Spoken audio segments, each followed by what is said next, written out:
En Angola, la commission électorale rejette les accusations d'irrégularité de l'opposition. Elles auraient été enregistrées lors des élections générales du 23 août.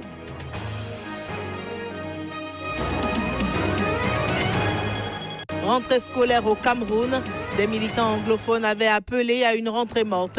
Lundi, les classes étaient à plusieurs endroits vides.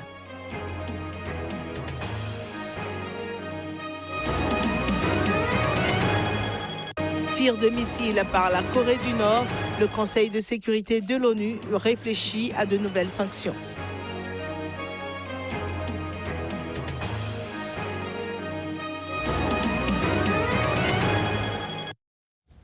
Bonjour chez vous et bienvenue dans cette nouvelle session d'information sur Sika, laquelle session d'information démarrant par des nouvelles au Gabon. Un rassemblement de quelques centaines de partisans de l'opposant Jean Ping, donc de nouveau, a été dispersé par les forces de sécurité lundi à Libreville. Les manifestants, 300 environ, ont été dispersés près du QG de l'opposant alors qu'ils commençaient une marche vers l'aéroport. Plus tôt dans la journée, les forces de sécurité avaient barré l'entrée du lieu initial de rassemblement. Le 18 août, Jean Ping avait appelé les Gabonais à se lever comme un seul homme. Avec d'autres opposants, Ping a été interdit de sortir du territoire par les autorités qui dénoncent ces appels aux troubles à l'ordre public. Jean Ping conteste la réélection de son adversaire Ali Bongo Ondimba un an après l'élection du 27 août 2016. La Commission nationale électorale angolaise a catégoriquement rejeté lundi les accusations de l'opposition. Cette dernière dénonce des irrégularités lors des élections générales du 23 août remportées par le parti au pouvoir.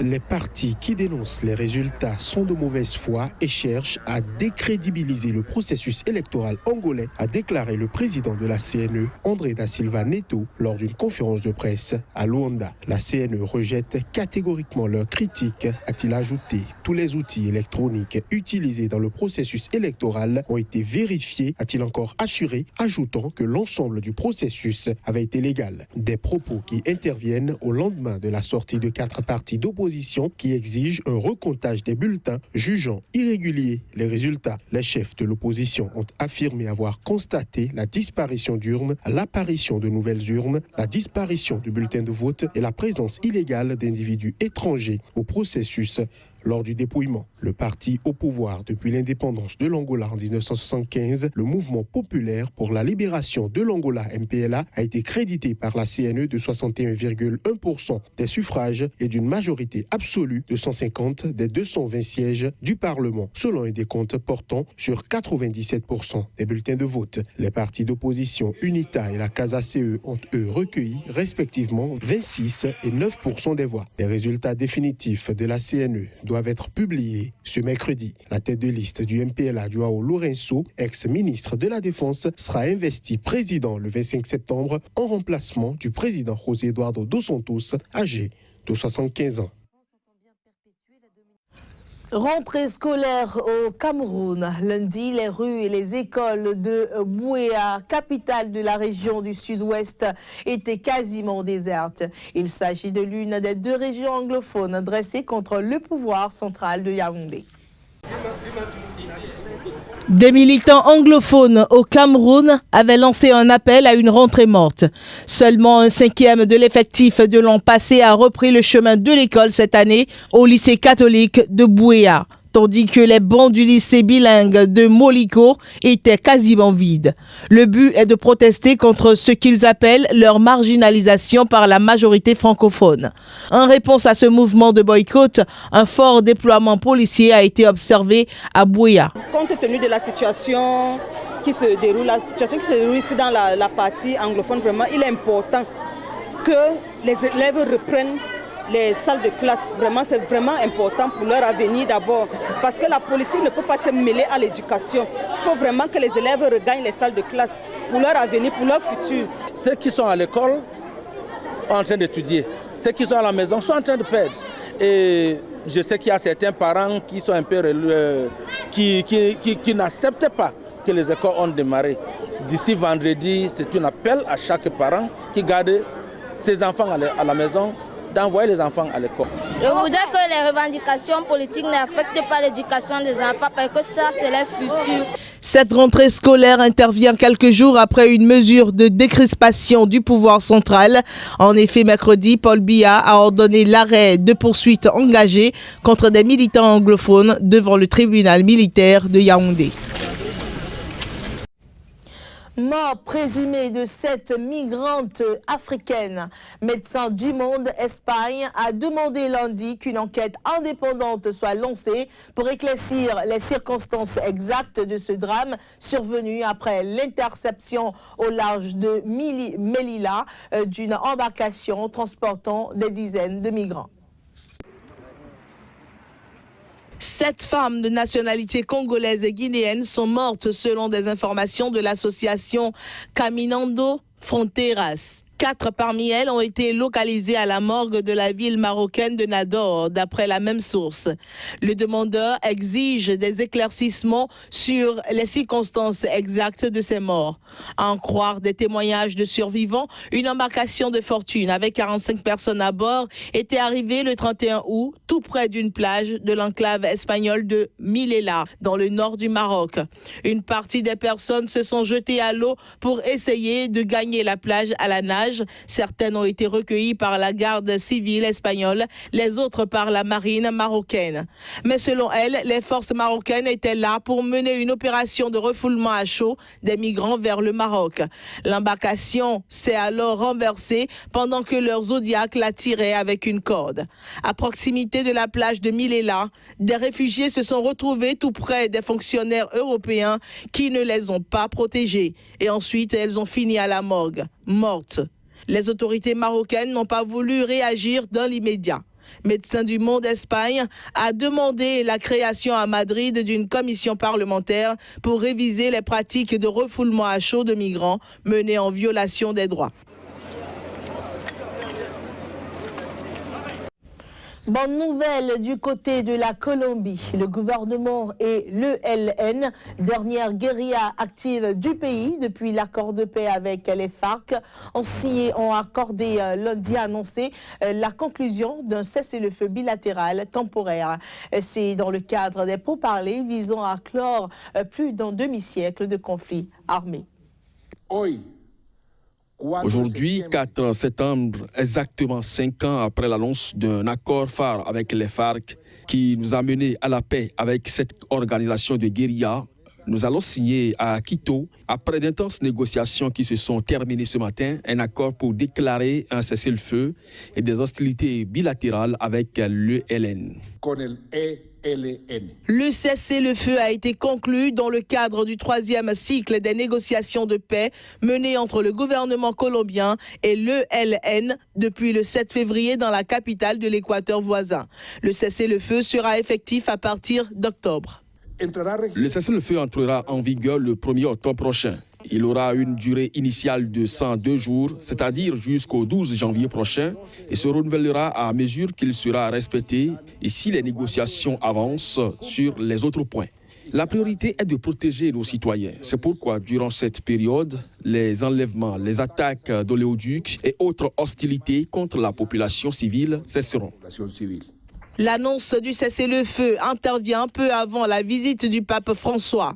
Il est attendu avec un message de réconciliation pour ce pays déchiré par plus de 5 décennies d'une guerre fratricide. L'ELN a réaffirmé sur un compte Twitter que la visite pontificale prévue jusqu'au 10 septembre devait être une motivation supplémentaire pour accélérer la recherche d'accords. Ces derniers étant principalement destinés aux communautés qui souffrent des lamentables conséquences du conflit.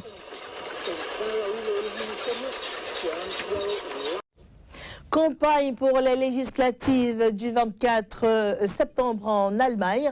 La chancelière Angela Merkel promet d'aider les villes allemandes les plus polluées afin de prévenir toute interdiction des voitures diesel. Le sujet ressurgit alors que la crise de l'automobile embarrasse les politiques en pleine campagne électorale. La dirigeante conservatrice a annoncé le doublement d'un fonds créé début août, porté à 1 milliard d'euros pour soutenir la lutte des communes contre la pollution. C'était à l'occasion d'une rencontre avec les responsables locaux à 3 semaines des législatives en Allemagne. Angela Merkel a alors précisé que la moitié du fonds sera à la charge des constructeurs et l'autre moitié de l'État fédéral. Les mairies pourront y puiser afin de créer des bornes de recharge pour les voitures électriques ou développer leur transport public. En effet, l'association Umwelthilfe, qui dénonce plus de 10 000 décès prématurés par an dus aux émissions d'oxyde d'azote en Allemagne, a saisi la justice. Cette dernière pourrait contraindre les quelques 70 communes qui dépassent les normes européennes à bannir de leurs rues les véhicules les plus polluants. Il faut dire que plusieurs tribunaux allemands ont jugé que c'était la seule mesure susceptible de ramener la pollution à des niveaux acceptables et la Cour administrative fédérale doit rendre un arrêt début 2018 à ce sujet. Le Conseil de sécurité de l'ONU se réunissait lundi en urgence, ce pour s'accorder sur une réponse au 6e essai nucléaire nord-coréen. Pendant ce temps, les appels pour une nouvelle série de sanctions se multiplient. La rencontre du Conseil de sécurité de l'ONU qui s'est tenue à New York intervient dans un climat particulièrement tendu. Quelques jours avant, a eu lieu un test d'une bombe à hydrogène d'une puissance sans précédent par le régime de Kim Jong-un qui semble se préparer pour un nouveau tir de missiles balistiques. Le Japon a déjà réclamé de nouvelles sanctions contre Pyongyang qui a déjà fait l'objet d'une série de 7 trains de mesures punitives. Au-delà de la condamnation, le Conseil de sécurité doit agir pour empêcher la Corée du Nord de continuer sur cette voie. Nous devrions préciser aux Nord-Coréens que la poursuite de la politique actuelle entraînera des conséquences graves. Nous devons exercer une pression maximale sur la Corée du Nord pour changer sa politique. Le temps est venu de venir à bout de tous les moyens diplomatiques pour mettre fin à cette crise et cela implique d'adopter rapidement les mesures les plus fortes possibles ici au Conseil de sécurité de l'ONU. Seules les sanctions les plus fortes nous permettront de résoudre ce problème diplomatique. Nous l'avons suffisamment remis à plus tard et il n'y a plus de temps. La situation dans la péninsule se détériore constamment pendant que nous parlons, tombant dans un cercle vicieux. Le problème de la péninsule doit être résolu de manière pacifique. La Chine n'autorisera jamais le chaos et la guerre dans la péninsule. La Chine, premier soutien de la Corée du Nord, est destinataire de 90% de ses exportations. Ce 6e essai nucléaire est un nouveau défi au président américain Donald Trump. Le Nord menace aussi d'envoyer des missiles près du territoire américain de Guam, dans le Pacifique. Les Caraïbes prennent leurs dispositions pour amoindrir les effets de l'ouragan Irma qui s'approche de l'Est. Plusieurs îles comme Puerto Rico et les Petites Antilles ont été placées en état d'alerte d'après le Centre américain de surveillance des ouragans. Irma, un ouragan de catégorie 3 avec des vents qui ont atteint 195 km/h, devrait continuer de se renforcer au cours des 2 prochains jours. Certains prévisionnistes s'attendent à ce qu'il atteigne une force de catégorie 4, soit la puissance maximum de l'ouragan Harvey qui a ravagé certaines parties de la côte texane et de la Louisiane. La panique est à son comble. Le gouverneur Ricardo Rossello Nevares a activé la garde nationale et a annoncé l'ouverture d'abris pour accueillir jusqu'à 62 000 personnes. Un porte-avions américain doté d'un hôpital de campagne et de dizaines d'appareils capables de mener des missions de sauvetage et d'approvisionnement a été déplacé par précaution dans la région. La trajectoire d'Irma est encore incertaine. Toutefois, plusieurs projections placent sur son passage Haïti, la République dominicaine et Cuba, avant de se diriger vers le nord en direction de la Floride, puis éventuellement la côte est des États-Unis. La rentrée des classes a été reportée à Saint-Martin et Saint-Barthélemy. Les préfectures des îles concernées ont diffusé des communiqués indiquant les consignes à la population en cas de cyclone et la liste des abris cycloniques. Nous voici déjà à la fin de cette édition que nous vous remercions d'avoir suivi. Agréable moment en notre compagnie. Au revoir.